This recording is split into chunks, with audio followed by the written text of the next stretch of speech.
اعوذ باللہ من الشیطان الرجیم، بسم اللہ الرحمن الرحیم۔ السلام علیکم ناظرین، میں آپ کا میزبان راجہ فیصل خان، آپ دیکھ رہے ہیں پروگرام حوالے گجر خان۔ ناظرین، آج کے حوالے گجر خان میں ہم جو خطے کی ہمارے صورتحال ہے اس وقت، اس کے اوپر ہم بات چیت کریں گے، اور ہم پاکستان کا جو بڑھتا مثبت رول ہے اس کے اوپر بھی بات چیت کریں گے۔ ہماری جو گزشتہ دنوں سے جو ہماری سفارتی کامیابیاں ہیں اور دنیا ہمارے جو کردار کو تسلیم کر رہی ہے، ہمارے اوپر اس وقت جو دنیا کی نظریں ہیں، اس وقت ہمیں دنیا یقین کی نظروں سے دیکھ رہی ہے۔ اس میں ہماری جو قوم ہے، ہماری جو عوام ہے 25 کروڑ، وہ اپنے سپہ سالار کے ساتھ کھڑی ہے، اور جو عوام کے جذبات ہیں، خیالات ہیں، خصوصاً جو گجر خان کی دھرتی ہے، یہ شہیدوں اور غازیوں کی دھرتی ہے، اور ہم نے یہاں پر اپنے خطے میں اور پوری دنیا کے لیے جو جانی مالی قربانیاں دی ہیں، دنیا اس کو بھی تسلیم کرتی ہے، اور آج دنیا امن کے لیے جو ہماری کوششیں ہیں اس کو بھی تسلیم کر رہی ہے۔ عوام ہمارے کتنا خوش ہیں، اور عوام ہمارے جو سپہ سالار ہیں اور ہمارے جو پرائم منسٹر ہیں، ہماری جو سفارتی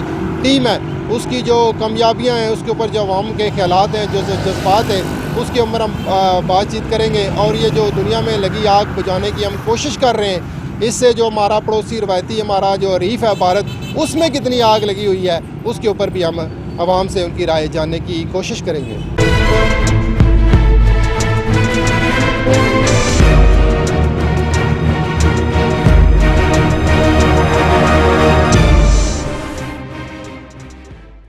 جی ناظرین، اس وقت میرے ساتھ پٹھوار پریس کلب کے سابق صدر احمد نواز کھوکھر صاحب موجود ہیں۔ ان سے جانتے ہیں جی کہ خطے کی جو بدلتی صورتحال ہے اور پاکستان کا جو بڑھتا رول ہے، اس کے اوپر ان کے جو خیالات ہیں وہ کیسے ہیں، اور یہ ہماری جو دھرتی ہے شہیدوں غازیوں کی دلیر لوگوں کی دھرتی ہے، تو آج دنیا میں ایک پیغام جا رہا ہے، پاکستان کا جو امیج ہے وہ بڑا بہتر جا رہا ہے، اور مثبت رول پاکستان کا نظر آیا، تو اس حوالے سے آپ کیا کہیں گے؟ بسم اللہ الرحمن الرحیم۔ بہت بہت شکریہ فیصل صاحب، آپ نے بڑا اچھا سوال کیا ہے۔ دیکھیں جی، جب سے ہم نے ہوش سنبھالا ہے، ہم نے اپنے ملک کو اس طرح آسمان کی بلندیوں پہ نہیں دیکھا۔ ہر لحاظ سے، آپ فوجی قوت کے لحاظ سے، آپ اپنی ڈپلومیسی کے لحاظ سے، آپ امن کے لحاظ سے اس جگہ کبھی بھی نہیں تھے جس جگہ پہ آج آپ بیٹھے ہوئے ہیں۔ ہماری خوش قسمتی سے ہم کامیابیوں کا سفر گزشتہ سال مئی سے شروع ہوتا ہے، جس وقت ہمیں بھارت کو وہ مار دی کہ دنیا ساری ہماری طرف متوجہ ہوگی۔ اور آپ نے اس کے بعد دیکھا کہ سب سے پہلے ہمارا سعودیہ کے ساتھ فوجی معاہدہ ہوا۔ سارے اس وقت جتنا بھی یہ خلیجی ممالک ہیں، ان کی نظریں ہم پر لگی ہوئی ہیں۔ اس وقت پوری دنیا پہ اگر دو شخصیات کا راج ہے اور ایک ملک کا راج ہے، وہ ہے پاکستان، اور شخصیات ہیں فیلڈ مارشل عاصم منیر اور وزیر اعظم شہباز شریف۔ آپ دیکھیں کہ امریکہ جیسا ملک، اتنا بڑا ملک، جس نے کبھی شاید ہم یہ سمجھتے تھے کہ پاکستان کو کچھ سمجھا ہی نہیں ہے، لیکن اس وقت ان کی امیدوں کا مرکز بھی یہی ہے، اسلامی دنیا کی امیدوں کا مرکز بھی یہی ہے، اور ایران سب کی امیدوں کا مرکز بھی یہی ہے۔ یہ جو دنیا میں ایک اور عالمی جنگ کی تیاریاں ہو رہی تھیں، اور سمجھا جا رہا تھا کہ شاید آج کی بات ہے، اور 1 مہینہ جنگ چلنا بھی کوئی معمولی بات نہیں ہے، بہت بڑی بات ہے، لیکن پاکستان کے رول کی وجہ سے اسرائیل کے یہ مقاصد کامیاب نہیں ہوئے۔ فیلڈ مارشل نے اس سلسلے میں بہت محنت کی، بہت زیادہ سفارتکاری کی، ان کے یہ مقاصد اسرائیل کے کامیاب نہیں ہوئے کہ میں ایران پہ حملہ کروں گا، یہ آپس میں لڑ پڑیں گے اور میں آرام سے تماشا دیکھوں گا۔ لیکن یہ ہماری حکمت عملی تھی، پاکستان کی حکمت عملی تھی، ہماری مسلح افواج کی حکمت عملی تھی، ہماری حکومت کی حکمت عملی تھی کہ وہ آپس میں نہیں لڑے، اور اس سلسلے میں انہوں نے جو رول ادا کیا وہ بالآخر امن کی طرف گیا۔ ایک ہمارے بہت مثبت نتائج رہے جو گزشتہ ہفتے کام ہوا، اور جو اب ہونے جا رہا ہے انشاءاللہ تعالی، وہ ایسا بہت اچھا کام ہونے جا رہا ہے۔ دنیا میں امن لانے کے لیے پاکستان کی طرف نظریں اس وقت اٹھی ہوئی ہیں، اور پاکستان کی نظریں فیلڈ مارشل اور وزیر اعظم پہ ہیں۔ یہ جو بعض اوقات لوگ کہتے ہیں چھوٹے چھوٹے معاملات ہیں، مثلا اسلام آباد لاک ہے، تو جناب بات یہ ہے کہ اتنا بڑا ایک ایونٹ ہونے جا رہا ہے، پوری دنیا جنگ کے اس میں جنگ کی حالت میں ہے، تو ایسی صورت میں اگر آپ ان کو سیکورٹی کے لیے کہ تھوڑا بہت کچھ کرتے ہیں تو یہ کوئی بڑی بات نہیں ہے کہ یہ راستے بند ہو گیا یہ 1-2 دن کی بات ہے. پھر انشاءاللہ ہمارے اس امن کے باعث ہمارے ملک میں خوشحالی آئے گی, اور ہمارے ملک میں نہیں بلکہ اس خطے میں اور اس دنیا میں خوشحالی کا ایک نیا دور شروع ہوگا. پیٹرولیم کی قیمتیں انشاءاللہ مجھے بڑا امید واسق ہے وہ اپنی جگہ برقرار اپنی جگہ پہ آ جائیں گی. جب وہ اپنی جگہ پہ آئیں گی تو ہر چیز جو ہے وہ رول بیک ہوگی. تو انشاءاللہ اس سلسلے میں ہمارا رول بہت اعلیٰ ہے. اس سلسلے میں ہماری تاریخ, پاکستان کی تاریخ جو اس وقت آپ دیکھیں, بڑی دلچسپ بات ہے کہ بھارت اپنی پالیسیوں کی وجہ سے, پاکستان کی شاندار پالیسیوں کی وجہ سے بالکل اس وقت کارنر ہوا ہے. اپنی خود کو دنیا کی سب سے بڑی جمہوریت کہنے والا ملک اس وقت اس کی حالت یہ ہے کہ بالکل اس کی کوئی دنیا میں شنوائی کوئی نہیں ہے, کوئی اسے پوچھ نہیں رہا ہے. اور سب سے بڑی بات یہ کہ ٹرمپ نے کوئی 20ویں مرتبہ یہ کہہ کہ اس کے 7 جہاز گرے ہیں, اس کے وہ مٹی پلیت کی ہے کہ جس کا وہ جتنی مرضی کوشش کر لے اس پہ قابو نہیں پا سکتا. اور وہ جو ہے دنیا میں تنہا ہو رہا ہے, اور ہر حالت میں وہ اس کی جو حالت ہم نے اپنی زندگی میں دیکھی ہے وہ کبھی نہیں دیکھی. اتنا ذلیل کبھی کوئی ملک نہیں ہوا جتنا اس وقت بھارت ذلیل و رسوا. اور اپنے ملک کے اندر ان پہ اتنا کرٹیسائز ہو رہے ہیں اپوزیشن کی طرف سے, بلکہ اپنے اس کی طرف سے اور صحافیوں اور میڈیا کی طرف سے ان کا کوئی حال نہیں ہے. اور ان کو اس مقام پہ ہماری حکومت نے, ہمارے فیلڈ مارشل نے وہاں تک پہنچا دیا ہے جہاں کبھی ان کو کوئی نہ پائے. سب سے پہلی مار تو وہ مئی کو دی تھی نا, جب ان کو اس میں ستیہ ناش نکالا. بالکل ٹھیک ہے جی. آپ کیا کہتے ہیں جی کہ یہ ایک زبردست ایونٹ ہو رہا ہے, پاکستان کا امیج بہتر ہوا ہے, ہماری عزت بڑی ہے, تو روایتی ہمارا دشمن ہے وہ ہمیشہ اوچے ہتھکنڈے آزماتا تھا اور ہمیں دنیا میں تنہا کرنے کی کوشش کرتا تھا. آج پوری دنیا کی نظریں چاہے اسلامی ملک ہوں چاہے یورپ ہے ان کی پاکستان کے اوپر ہے. تو آپ کتنے خوش ہیں ایز اے پاکستانی؟ آج آپ کو لگ رہا ہے کہ ہمارا جو جھنڈا ہے وہ اوپر جا رہا ہے؟ جی ہم ماشاءاللہ بہت خوش ہیں. ہمارے ملک کا نام روشن ہو رہا ہے. اللہ تعالیٰ مزید پاکستان کو ترقی دے. ہم دعا گو ہیں اس ملک کے لیے. یہ ہمارا ملک ہے, پاکستان زندہ باد.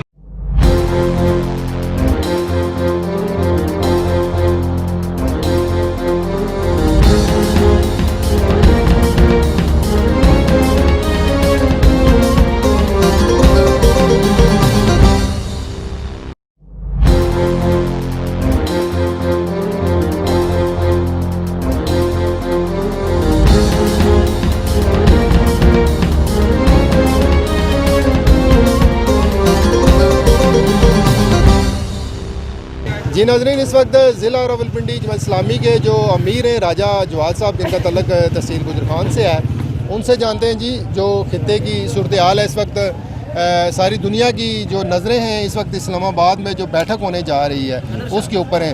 تو اس حوالے سے آپ کیا سمجھتے ہیں جو پاکستان کا آج رول ہے اس کو دنیا تسلیم کر رہی ہے, دنیا کی نظریں امن کے لیے اسلام آباد کی طرف ہیں. کبھی لوگ کہتے تھے یہ ملک دہشت گردی کا گڑھ ہے, جو ہمارا روایتی حریف ہے بھارت وہ ہمارے پر طرح طرح کے الزامات کی بچھاڑ کرتا تھا. تو آج پاکستان کا جو ایک رول ہے پازیٹیو وہ نظر آ رہا ہے, ہماری سفارتی کامیابیاں ہیں, جس کے اوپر آپ کیا کہیں گے؟ بسم اللہ الرحمن الرحیم. رائے صاحب آپ کا بہت شکریہ. اور میں یہ سمجھتا ہوں کہ اس وقت واقعی آگ کے دانے پہ پوری دنیا کھڑی ہے اور یہ ایک عالمی جنگ کی طرف منظر جا رہا ہے. اور میں یہ سمجھتا ہوں کہ امریکہ جو اس نے ایک بدماشی کے ذریعے سے ہر مسلمان ملک پر وہ حملہ آور ہوتا رہا ہے. اور وہاں پہ آپ افغانستان کو دیکھ لیں, اسامہ کے بانے وہاں پہ گیا, عراق کے اندر آپ دیکھ لیں, وہاں پہ بعد میں انہوں نے کہا وہاں پہ کوئی اس قسم کے ہتھیار نہیں ہے. دوسری بات میں یہ کہنا چاہتا ہوں کہ جو ہتھیار میں بنانا میرے لیے ضروری ہے اور میں اس کو اپنے پاس بھی رکھا ہے, نہ صرف امریکہ نے پاس رکھا ہے بلکہ اس کا استعمال بھی کیا ہے, اور وہ کسی دوسرے ملک پر پابندی لگ رہی ہے کہ وہ اسے بنا نہیں سکتا. یہ بھی ایک زیادتی ہے اور غنڈہ گردی ہے. بہرحال میں یہ سمجھتا ہوں کہ پاکستان کا بڑا اس وقت مثبت کردار جا رہا ہے, اور میں سمجھتا ہوں کہ اس جنگ کو روکنے کے لیے جتنی کوششیں کی جا رہی ہیں وہ قابل تعریف ہیں. لیکن اس کے ساتھ یہ بھی ہمیں دیکھنا چاہیے کہ امریکہ کی طرف سے جو ایک دھمکی آمیز رویے ہیں اور جو اس کے بعد ہے کہ اگر معاہدہ نہ ہوا تو جنگ ہو سکتی ہے, میں سمجھتا ہوں کہ پاکستان کو بحیثیت امت مسلمہ کا لیڈر ہونے کے اس چیز کو بیلنس رکھنا چاہیے کہ لبنان میں بھی اسرائیل اس وقت سارا کچھ کر رہا ہے. غزہ کے اندر جنگ بندی کے باوجود جب سے جنگ بندی کا اعلان ہوا ہے تقریباً 800 لوگوں کو شہید کیا جا چکا ہے. پاکستان کو اس چیز کو بھی مد نظر رکھنا چاہیے اور ان ساری چیزوں کو لے کے آگے چلنا چاہیے. اور ہم جو میں سمجھتا ہوں حکومت پاکستان ہو گیا یا فیلڈ مارشل ہو گیا, کوئی بھی ہے, جن جن کے اس میں اپنی وہ کاوش موجود ہیں، میں یہ سمجھتا ہوں یہ قابل ستائش ہے، اور ہم یہ دعا کرتے ہیں کہ اللہ تعالیٰ بہتر ایک جو معاہدہ ہے جنگ بندی کا، اللہ تعالیٰ وہاں تک اس کو پہنچائے. اچھا راز صاحب، آپ کیا سمجھتے ہیں؟ آپ کی نظر میں ایک دو پاکستان کا ضرور امیج بہتر ہوا ہے، اس میں آپ ابھی بھی سمجھتے ہیں کہ بھارت کہیں نہ کہیں کوئی سازش کر کے یہ جو امن مذاکرات ہیں ان کو سبودار کرنے کی کوشش کہیں نہ کہیں پیچھے بیٹھ کے کرے گا؟ دیکھیں، بھارت کا تو ایک مسئلہ یہ ہے کہ وہ یہ نہیں چاہے گا کہ پاکستان کو اہمیت حاصل ہو، ہم چودھری بنے، اور بھارت اس سلسلے میں بھی وہ کوشش کرے گا کہ اس کے اندر کوئی نہ کوئی رکھنا ہو.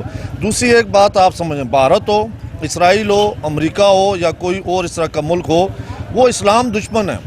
وہ نہیں چاہیں گے کہ کسی مسلمان ملک کے اندر امن آئے، وہ نہیں چاہیں گے وہاں پہ قتل و غارت گری جو ہے وہ اس کا خاتمہ ہو جائے. اور انڈیا تو علل اعلان جو ہے وہ اسرائیل کے ساتھ ہے، اور ہمارے اسلامی ملکوں کو بھی یہ چاہیے کہ وہ بھی آپ اپنی صف بندی کو درست کر لیں.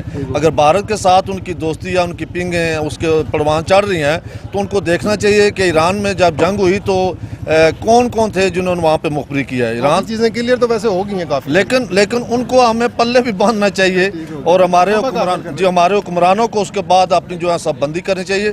اور رائے صاحب، ضرورت اس بات کی ہے کہ ایک بلاک بنے جس کے اندر ایران موجود ہو، جس کے اندر پاکستان موجود ہو، جس کے اندر ترکی موجود ہو، اور جس کے اندر سعودی عرب موجود ہو، دیگر ممالک موجود ہوں. جب تک یہ بلاک نہیں بنے گا ہمیں اسی طرح ستایا بھی جاتا جائے گا، ہمارے پہ ظلم بھی کیا جائے گا. اور جب بھی کسی کا دل کر، یہ دیکھیں نا اسرائیل کی کتنی کچھ آبادی ہے. اسرائیل کا جو ایک ہوا تھا وہ حزب اللہ نے، وہ غزہ کے لوگوں نے، اور وہ ایران نے اس کو پاش کر دیا ہے. امریکہ جو اپنے آپ کو سپر پاور سمجھتا تھا، اس نے بھی ایک گھٹنے تو ٹیک دیے ہیں، ورنہ مذاکرات کی میز پہ آ گئے، وہ منتیں کر رہا ہے. ایران کہہ رہا ہے کہ میں نہیں آؤں گا، اور وہ کہتا ہے نہیں آپ آؤ. اس کا وفد سب سے پہلے پہنچ گیا ہے. تو میں یہ سمجھتا ہوں کہ یہ ہوا ختم ہو چکا ہے. مسلمانوں کو سمجھ لینا چاہیے کہ جذبہ ایمانی ہے وہی کام کرے گا. فضائے بدر پیدا کرنی پڑے گی تو پھر 313 1000 کا مقابلہ کر سکیں گے. سب رب کو کچھ بندے کو کوئی بھی نہیں، بادشاہ کو بھی نہیں. یہ کیا جی آپ کہتے ہیں لڑائی ختم ہونی چاہیے ایران والی؟ ہاں انشاءاللہ ختم ہو جائے گی اللہ کے حکم سے. ہمارا جو آرمی پاکستان کوشش کر رہا ہے، ویری نائس. ہمارا آرمی چیف ہے انشاءاللہ وہ کردار ادا کرے گا اللہ کے حکم سے انشاءاللہ. کامیابی ملے گی ہمیں انشاءاللہ 200%، 100% نہیں 200% انشاءاللہ. آپ کتنے خوش ہیں جی اس سے لڑائی بہت ختم خوش ہوں جی. دعا ہے نا کہ مسلمان کو مار رہا ہے، مسلمان کا ساتھ دے گا تو اچھا ہی ہے نا. ساتھ دینا چاہیے، لڑائی ختم ہونی چاہیے. کیوں نہیں ختم ہونا چاہیے؟ جی میرے ساتھ نوجوان موجود ہیں جی، ان سے جانتے ہیں کہ جی وہ کیا کہتے ہیں. آج پاکستان پہلے لڑائیاں ہم نے خود لڑی ہیں اتنی زیادہ، اس کے بعد آج ہم لڑائیاں ختم کرا رہے ہیں، اور ہم راضی نامے کے لیے 3 ملکوں کو ٹیبل کے اوپر لے آئے ہیں. تو آپ کیا سمجھتے ہیں کہ اس وقت اگر امریکہ ایران کے مذاکرات پاکستان کے اندر ہو جاتے ہیں تو ہماری عزت، ہماری دنیا کی نظروں میں ہمارا جو امیج ہے کتنا اوپر جائے گا؟ انشاءاللہ جی اگر یہ کام ہو جائے نا، 3 ملکوں کو اگر ان کا رضنامہ ہو جائے، پاکستان کا ہمارا رتبہ اوپر ہو جاتا ہے، پاکستان کی ویلیو زیادہ ہو جاتی ہے. ماشاءاللہ ویسے بھی ویلیو زیادہ ہے، ایٹمی طاقت ہے ماشاءاللہ، ہمارا ملک کسی سے کم نہیں ہے. تو باقی اگر یہ وہ کام ہو جائے تو باقی انسان نہ بچ سکتے ہیں موت سے. بے گناہ لوگ مریں گے نہیں. بڑوں لوگوں کا کیا ہے، وہ تو گھر میں بیٹھے ہیں، مرتا تو مزدور ہی ہے نا. اور کیا عام لوگ مرتے ہیں، ان کے لیڈر بھی مرے ایران کے. چلو اللہ پاک سب کو جو مسلمان ہے جنت فردوس میں جگہ دے، آنے والے وقت کو سہولت. یہ لڑائی ختم ہونی چاہیے جی. جنگ ہمیشہ بربادی لے کے آتی ہے، جنگ سے انسانیت کا نقصان ہوتا ہے، لوگ مرتے ہیں، اور اس کے اثرات بڑی دیر تک رہتے ہیں باقی ملکوں کے اوپر بھی. تو آپ کیا سمجھتے ہیں یہ جو جنگ ختم ہونے جا رہی ہے اس کو رکوانے کے لیے ہمارے ملک میں کوششیں ہو رہی ہیں سب سے زیادہ، تو اس کو آپ جب سنتے ہیں، دیکھتے ہیں ٹی وی کے اوپر، آپ کتنے خوش ہوتے ہیں کہ ہم ایک عمل لے کے آ رہے ہیں؟ دیکھیں جی ماشاءاللہ ہمارا اسلامی جمہوریہ ملک پاکستان آئندہ تک ہمیشہ اس کا نام رہے گا پوری دنیا میں. اور اس ملک میں ایسی ایسی عظیم ہستیاں جنہوں نے شروع سے دیکھا کہ پاک ہندوستان ایک جگہ نہیں ہو سکتا متحد. شروع سے جو ہے نا ہمارے بابا قائد اعظم صاحب نے پاکستان کو آزاد کرایا بڑی جدوجہد کر کے. اور ماشاءاللہ آج اللہ نے اتنا اس کے اوپر کرم کیا ہوا ہے کہ امریکہ، چائنا، کتنے بار ایران کے مذاکرات یہاں ہو رہے ہیں. کچھ نہ کچھ اس ملک میں پاور ہے تو تمام مذاکرات ہوئے ہیں. تو اس ملک انصاف کرا رہا ہے، جو لڑائی رکا رہا ہے. یہاں ہم اپنے نبی کے جہاد پہ دیکھیں